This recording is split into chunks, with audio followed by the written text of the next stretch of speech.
तर आपण ही थेट दृश्य पाहतोय। राज ठाकरे, मनसे अध्यक्ष राज ठाकरे आता मतदानासाठी तिथे मतदान केंद्रावर आलेले आहेत। राज ठाकरे थेट दृश्य आपण ही दादर मधली पाहतोय।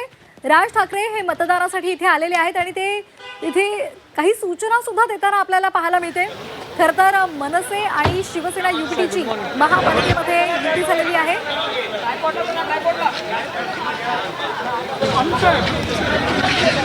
हे काय बोलले नाही ना।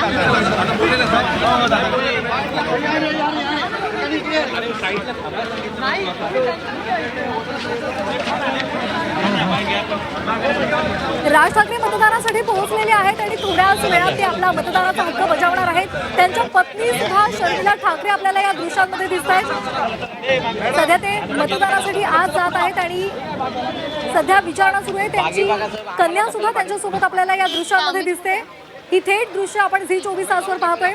मुंबई महापालिका निवडणूक ही जिंकायची या इराद्यानं सध्या ते मैदानामध्ये उतरलेले आपल्याला दिसत आहेत। ठाकरे बंधूंची युती 20 वर्षांनंतर झालेली आहे आणि ही महापालिकेची निवडणूक अतिशय महत्त्वाची आहे। सहकुटुंब राज ठाकरे हे मतदानासाठी पोहोचलेले आहेत। अमित ठाकरे यांच्या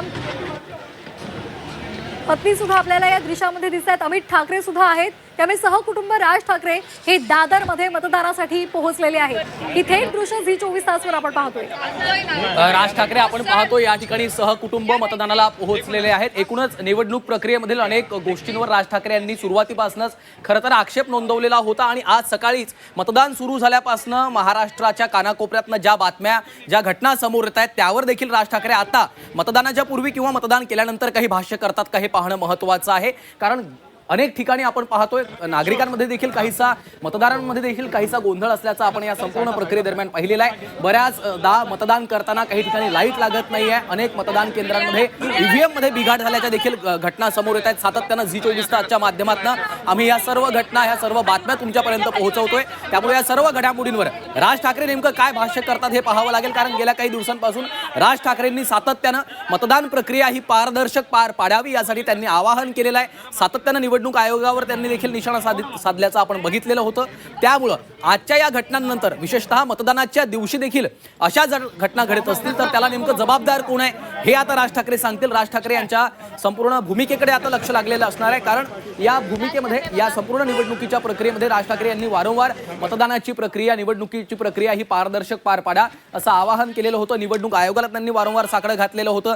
ईव्हीएम मधला काही तांत्रिक बिघाड असेल एकूणच मतदानाची प्रक्रिया असेल त्यामध्ये कुठलाही घोटाळा होऊ देऊ नका आणि पारदर्शक पद्धतीने ते पार पाडा। त्यासाठीच त्यांनी सातत्यानं शिवसैनिक असतील मनसैनिक असतील यांना देखील आपल्या जाहीर सभांमधून भाषणांमधून आवाहन देखील केलेलं होतं। या सगळ्या गोष्टींवर बारीक लक्ष ठेवण्याचं आणि शिकार आणखी एक महत्त्वाचा मुद्दा म्हणजे ज्या ज्या ठिकाणी मतदान केंद्र आहेत त्या ठिकाणी भगवा गार्ड्सची पथकं सुद्धा मनसे आणि शिवसेना युपीटीनं नेमलेली आहेत आणि ते भगवे गार्ड सुद्धा आपल्याला या दृश्यांमध्ये पाहायला मिळते। काही ठिकाणी भगवे गार्ड्स आणि पोलिसांमध्ये वाद झालेला आहे, बाचाबाची झालेली आहे, त्याही बातम्या समोर आलेल्या आहेत। त्यामुळे त्या संदर्भात सुद्धा राज ठाकरे मतदान केल्यानंतर काही भाष्य करतात का हे पाहणं महत्त्वाचं आहे। तुर्तास आपण ही थेट दृश्य पाहतोय। राज ठाकरे, शर्मिला ठाकरे, त्याचबरोबर अमित ठाकरे, राज ठाकरे यांची कन्या आणि अमित ठाकरे यांच्या पत्नी सुद्धा इथे मतदान केंद्रांवर दाखल झालेले आहेत। मतदानासाठी संपूर्ण कुटुंब राज ठाकरे यांचं पोहोचलेलं आहे। अर्थातच आणि त्या ठिकाणी पोहोचताच पोलिसांसोबत देखील ते काहीशी चर्चा करतात। नेमका तिथं काय गोंधळ झालेला आहे, राज ठाकरे त्यांना नेमक्या काय सूचना करतायत हे आपल्याला पाहावं लागणार आहे। मात्र ज्या पद्धतीच्या घडामोडी गेल्या काही दिवसांपासून घडतात त्यामुळे राज ठाकरे आज या सगळ्या घडामोडींवर काही भाष्य करतात का। सकाळपासून मतदान सुरू झाल्यापासून मुंबई असेल, ठाणे असेल, पुणे असेल, इतरही महाराष्ट्रातल्या 29 महापालिका जिथं निवडणूक आज मतदान होतंय त्या सगळ्याच ठिकाणी आपण पाहतोय की अशा पद्धतीच्या घटना ईव्हीएम मधल्या बिघाडाच्या घटना समोर आलेल्या आहेत। मनश्री पाठक सध्या आपल्यासोबत जोडल्या गेल्यात। मनश्री, राज ठाकरे तिथं पोहोचतात त्या काही पोहोचल्यानंतर त्यांनी तिथल्या पोलीस अधिकाऱ्यांना काही सूचना केलेल्या आहेत। नेमकं काय घडतंय? इथे गर्दी खूप झालेली आहे। बालमोहन विद्या मंदिर, दादर शिवाजी पार्क या मतदान केंद्रावर अर्थातच राज ठाकरे सहपरिवार मतदानासाठी आलेले आहेत। त्यांच्याबरोबर त्यांचे कार्यकर्ते आहे। इतकंच नाही तर सगळ्यात महत्त्वाचं ते म्हणजे भगवे गार्ड हे सुद्धा आता शिवाजी पार्क या ठिकाणच्या मतदान केंद्र या ठिकाणी पोहोचलेले आहेत।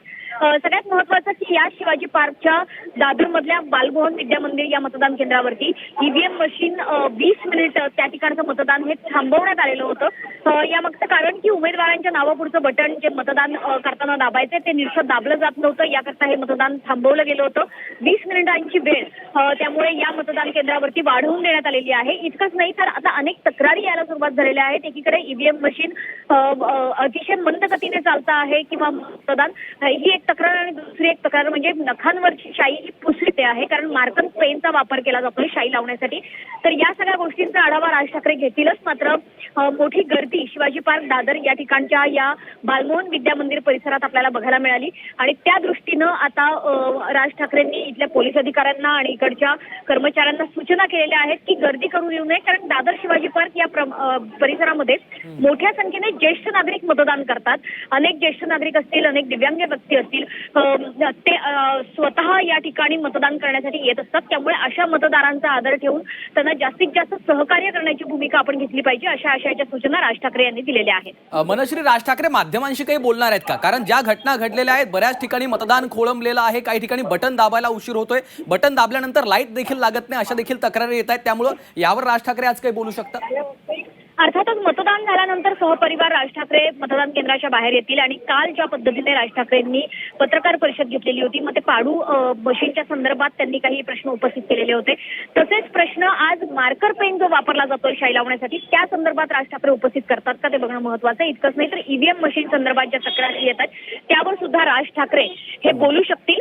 सगळ्यात महत्वाचं आहे की यासोबतच ठाकरेंकडून ज्या पद्धतीने गार्ड नेमण्यात आलेले आहेत, भगवे गार्ड नेमण्यात आलेले आहेत, त्या संदर्भाने अमित साटम यांनी सकाळी वक्तव्य केलेलं होतं की असे भगवे गार्ड जर कायदा सुव्यवस्थेला हानी पोहोचवत असतील तर त्यांच्यावर सुद्धा आम्ही कारवाई करू.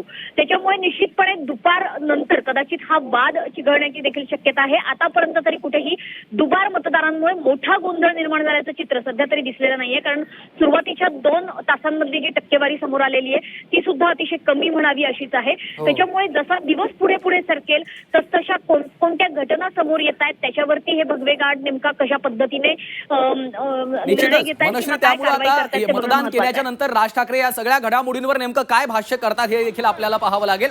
तुर्तास धन्यवाद या सविस्तर माहितीसाठी.